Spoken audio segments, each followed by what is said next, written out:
Hey everyone, it's Ometer, and I wanted to show you guys, next week we're going to Disneyland for my niece's 18th birthday, and also to celebrate Nathan's birthday as well. So I wanted to make, and you know how when you go to the Disney parks, you get these huge buttons that say, like, I'm celebrating birthday or something like that. I wanted to make something for all of us to have that, just, for kicks and giggles. You know how you have your custom shirts and stuff, so I made mini buttons with my button maker, and if you guys stay tuned after this little intro, I do have a process video on how I put everything together. But let me show you what they look like. Am I in camera? Yes, okay. So my niece's favorite character or princess is Cinderella. So I found an image online, I googled an image, and then there's a website that I got the templates from. It's www.prepschool.com. I will of course put the link of the website in the description, and it has all of the information and even a way for you to make buttons without, and I'll show you guys in a minute, without having a button maker. So this is, I basically matched the outer rings color with one of the colors from the castle. There's my niece's birthday, and I made one especially for her, and this one says 18th birthday. So, and you can barely see it in the pins, but the words do have the curve of the little bottom shape right there. You just can barely see it because it's so small. But these are what I made. I made, I think, 16 for my family because a lot of us are going to celebrate and stuff. So I made one for everybody, and this little one for her birthday. So let me show you guys the website and everything, and like I said, stay tuned for a little tutorial so you guys can see how I put mine together with my button maker. But like I said, this website also has a way for you to do it without having a button maker. So here's the website, WDW Prep School, and it says build your own Disney. And all I did was I just did a search for DIY Disneyland button, and here it shows you, here's how they look with, the and it says here the different things that you can use. I used my Silhouette software. So what it has is, it has like the background. It tells you what you need. You need the background for your button, the little circle that goes around the edge, the character that you want to use, and this is the bottom part that I said, which has, let me see, which has like the information written on what you are actually celebrating. So I use this circle, and then this bottom part to make my template, and then everything else I just basically, took it on my way.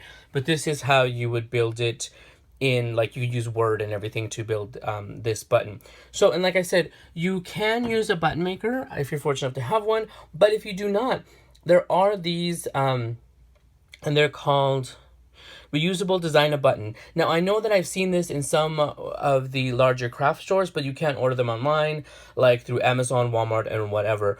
So you don't have to, sorry, those are just dumb ads. So you don't have to actually have a button maker. And this has the shell and the button back with the pin and everything. So that is a super easy thing if you want to make something special, like, family, like a vacation. And I know you can get the buttons and stuff. I just wanted to have something special for my family to wear, along with our printed shirts that I'm making for us to wear. So, but that is the website, and of course I will have the link in the description. And honestly, I saw several websites, several things. This was the simplest, fastest, and easiest way for me to actually do it. So that is what I ended up using. So I have all of my supplies here. I was just about to start doing everything and cutting everything. Then I said, hey, I should probably record this. So to start with, this is the template. And yet I still haven't learned how to figure the recording on my laptop out. So this is the template that I used. Let's see here. This is the template that I used, that I have for my personal, for my button maker. But these are the templates that I found online. Of course, I will leave the description to the website. I totally forgot off the top of my head of where I got those. And this is the outer ring, and this is that little wave part at the bottom that has like the item or what you're celebrating at Disneyland. So what I did was, let me just go ahead and show you guys. I selected this one. I forgot what it's called. And that is the trace option. And then I just dragged it over here. I select everything I want to trace. So you take off the high pass filter, and you see it changes right there. I always put it to the lowest one on the scale. That just gives it the finest one. And when you move this little dial here, left and right, it'll cover the area that you want. So I usually try to go as far as I can just to make sure I have, see, you see, it starts to cover it lightly and slowly. Once you have the option that you want, all I did was trace. And when you move these items, there you go. You then have your cut that you will use. I ungroup them, release compound path. Now I release compound path, but I have to go back in here and group those, at least just for now. And this will be the cut that you use to then make, let me see. This is my little template, and this is just how I figured everything out on where I wanted the item. And this is just the image that I Googled, and I found some license-free images and stuff. And this font, let's see, which font is it? I tried to find a font that was similar to the one that they use at the Disney parks. And this one is called Futura. And I believe this is just one that's already basically in your computer or whatever, because the Silhouette software uses the fonts in your computer along with the ones that you could buy at the Silhouette store. So anyhow, so then I went ahead and I printed my I did my print and cut, of course, after setting up the letter and then the registration marks over here. So, and you can see the red line is the print line, and the black line outside of it is the cut line. So I will move that. Hopefully everything was in frame, because I'm no good at that technology. So here is my cutting mat, and all I do is, you see, it prints up with your registration marks. I printed as many as I can on one sheet, and here's the reason why. Because if my niece wants some for her friends or whatever, she can have them. I mean, they're not going to Disneyland with us, but there we go. Now, the reason why if you notice, I put my protective sheet, my cutting mat sheet, and I do this here because my hands sometimes may sweat, maybe it's warm in here, or I have, lotion on my hands or whatever, and this way I press the paper down. I didn't have to do it that many times. I think I'm just talking about it. And I don't smear the ink or anything like that, because this is just regular copy paper, you guys. This is just regular copy paper, and then I will put it on my Cameo. So now my image is already set up in there. Of course, we then go to cut the items, and I did set it up to only cut the outside. As you can see right here, to only cut the outside edge. I have it set to copy paper, and then I'm pretty sure I have all the settings. Blade is on 2.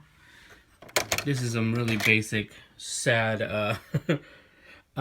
tutorial here, because I don't know if I remember to set everything up. So it's already set my blade, and then I just do send, and of course the ruckus begins, and it starts checking the registration marks, and then it will only cut the outside of the circles.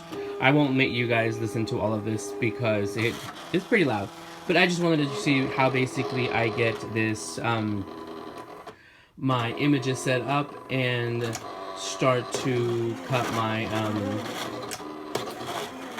for my mini buttons. Okay, so everything is cut out.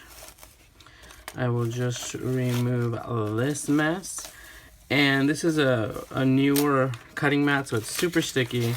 When I was showing you how I press the paper in, I should not have done it so many times. So as you can see, maybe my registration marks are off a little bit. Some of these are a little bit off right here, but I will not see this. No one's going to see that part. To go ahead and take it off. Now I could take these off with my hands, but I want to reduce the curving, how it curves and stuff. And this is just, by the way, I don't use the Silhouette or the, see, I ruined that one, or the Cricut tools. I use these palette knives that you use for like modeling paste or whatever paste you use. So let me go ahead and just take some of these off, and we will continue. Okay, so now I've taken all of the images off of my cutting mat and they're already here. Like I said, I did print extra because I only need technically like 16. So I have my button backings, my the front, the pin backs, and the little mylar sheets. And you have to be careful when you use these to make sure you separate them, because they're so thin that one time I did put in like 3 or whatever at one of the buttons. So you will start with, well, depending on which one you have, this is the A part, this is where the front part goes, and then B is where the back goes. So let me go ahead and let me see if I can angle this. Okay, so this is a weird angle, but here we go. So on side A, you will put in your front part. You will position the image straight up and then put in your little mylar sheet. Roll it over, press down, and then on here on side B you will put your pin back, and make sure you put it the right way. Facing up, and because remember you have like that part, so you will face it down like this and make sure it's correct. Roll it over, and there we go. Super cute. I know they're super small. These are only one oops, I do that all the time. And by the way, you can't mess this up because you can't stick it in the wrong section. I know they're small, but they're super cute. They're a little something for fun. I don't have the massive plates to do the big 2 or 3 inch buns. I don't even know how big they are, but this is how easy and how fast it goes. Totally worth it. You can customize it. So I'll just sit here and babble for a few minutes while I do this. Let's see. So they go fairly quickly once you have everything set up. Once you, like, the bigger thing is finding your templates, finding your images. You can do photos, you can do whatever you want. I hope to one day get the other plates for this, not just I have the 1 inch circle and currently the 1.5 inch square. And I would have made them square, but I wanted them to look like the actual Disney ones. But that is easy, you guys. Hopefully that shows better how I make them, because I know I've shown a few videos where I do show these pins, but apparently I don't show exactly how I make them. But if you check the blog that I got the templates from, where it shows you like what you'll need and step by step, it'll actually show you a package of DIY buttons, and they're just little plastic shells, and you can do them at home. You don't need a machine, you don't need anything like that. You can just cut it out with scissors and everything, and they come out perfectly. I'm sure I haven't used them, but that is how I made them. So thank you guys for stopping by and listening to me babble. Hopefully this was useful. Hopefully it was helpful. And next time you go to Disney, you can make your own buttons as well. So thank you guys for stopping by. Bye, everyone.